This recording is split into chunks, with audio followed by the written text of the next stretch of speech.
It is something completely different.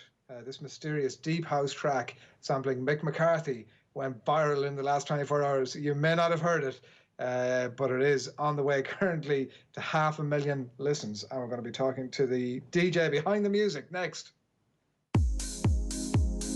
Fans will be right up for it tomorrow. They don't want to see us get slapped. Yeah. Give him a nudge and tell him to shut his gob and support him. Oh yeah! Come on, Offski. And I said to TC, get that number out, and he said, oh, I said, you know who? Yeah. Oh yeah!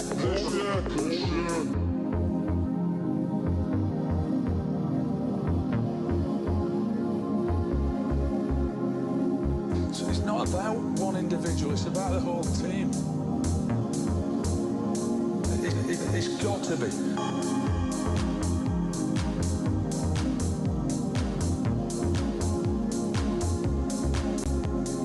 Time to shut his gob. Time to shut his gob. Time to shut his gob.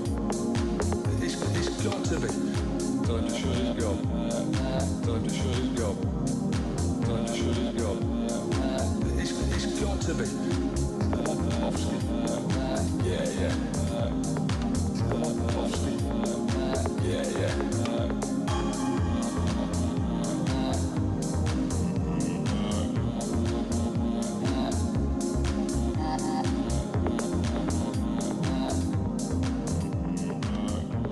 Yeah, that is exactly what 2020 needs. Jamie Corns, good morning to you. Good morning. How you doing? What is that and why have you done it? Yeah, good question. I asked myself the same.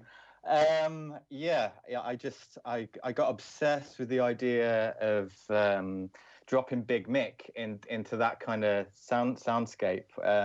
I'm not a massive fan of deep house myself. I just like making little bits of music, and I kept hearing lots of deep house tracks where they kind of use sampled like soul musicians and stuff like that, and it's always like a really upbeat lyric as well. So I just found it really funny just thinking about the idea of Mick McCarthy reeling off some of his quotes in there, and I just had to make it happen.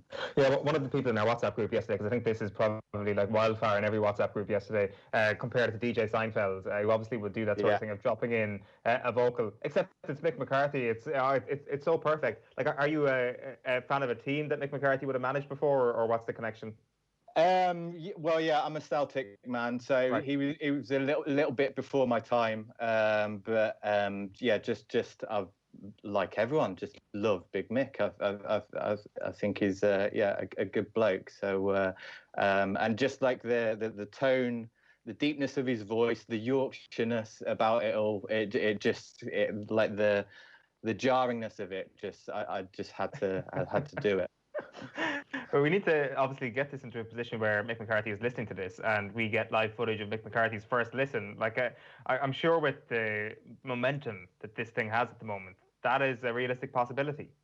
Amazing. Yeah, someone actually reached out to me on Twitter and said that one of Mick's families on Twitter, and he's tagged them in that, so he reckons definitely Mick's seen it. I kind of shudder at his response to it. I can't see him being on the dance floor to that, but it'd be fun. I mean, I might need to get his permission. I mean, I'm thinking about maybe making a vinyl pressing. So I'd need to maybe reach out to his team and see what he reckons there. Yeah, you talk about dropping Big Mick into a bit of deep house. You're not the first person to think about dropping Big Mick, it must be said, over the last little while. How much footage of this guy have you, like interviews, etc., have you had to? What were you sampling as you were sampling, and how much footage of this guy had you to listen back to? I mean, a lot of footage. I mean, when you're editing music anyway, you're playing stuff on loop constantly. So I mean, I heard like every second, every word of that song thousands of times while I was editing it. But the actual research and delving into it wasn't too expansive, because I was just looking for stuff that was of really good audio quality, and also was just something that was funny to me. So it was mainly pulled off two interviews. One was a post-match, I think, when he was at Ipswich, because he was whinging about the supporters for a good 5 minutes. And then the next one was like a TV interview where he was talking about I think Jay Bothroyd scored a goal, and then he didn't like how his attitude on the pitch, and then he pulled him off. So was yeah, that to shut his gob? Was shut his gob about Jay Bothroyd? No, that was about. I think the line is, "Give him a nudge and tell him to shut his gob," is when he was encouraging other supporters to tell other supporters to stop moaning and get behind the team, in classic Mick pattern. Well, you'll be delighted to hear that if you actually Google Mick McCarthy shut his gob, the actual quotes and the piece where he said that has now been replaced in Google by this actual track. So you have actually displaced Mick McCarthy himself from the top of Google by the remix of it. The question I would have is, like, what is next? I mean, if people scroll down to your Twitter feed, they'll be able to see you in production, actually making this thing. It's obviously a thing that you do quite a bit. There are tons and tons of sound-biteable football managers and footballers that you can do this with as well, I'm sure. Yeah, definitely. There's been a lot of good suggestions. I've got a few little things in the pipeline. I'd like to maybe not stick to one genre and maybe mess around with fitting different managers in weird juxtapositions. Neil Warnock is a massive request at the minute. So maybe something there, but I like the idea of like putting Sean Dyche in some kind of minimal meditational type landscape, or some kind of pub rock. So yeah, I mean it's definitely got legs, and I think you've got to look at, like you mentioned Celtic, Jamie. I think you'd be remiss not to do some sort of a mix, like a leadership mix with Brendan Rodgers, surely. Definitely. I'm not sure how well it'll go down with the fan base right now, but Brendan was one that came to mind, and obviously also Lenny's quite quotable as well. So everyone is really. They're all football managers are a little bit nuts, and they're under pressure to talk, so they always say some really strange things. And I just like the idea of football culture's now evolving, where people are making comedy bits, and making bits of art around their teams. I think it's a good place to be. For sure. Like on a serious note, I think that it's very hard to actually distinguish the crossover between culture and sport a little bit. I mean, sport is just such a huge part of culture, and the two things aren't necessarily independent of one another. Totally.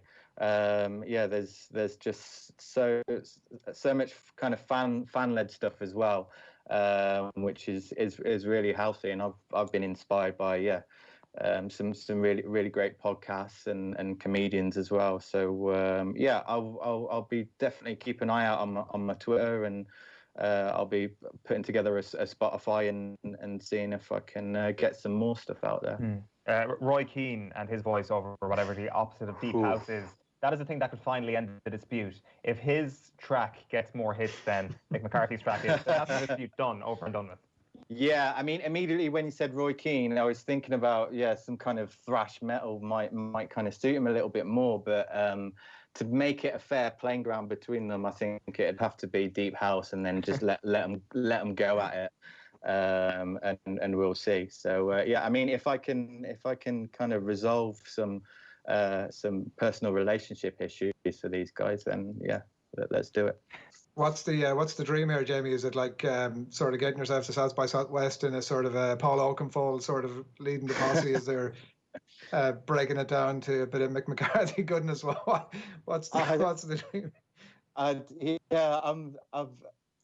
not too sure. Like I literally kind of put it together as a little bit of a joke, and just for myself. But there's an audience for it. I mean, it would be crazy to be playing this at shows. But yeah, I like to. I'm working on little bits of characters and sketches as well. So maybe kind of, yeah, put it all in one kind of basket. But yeah, we'll see.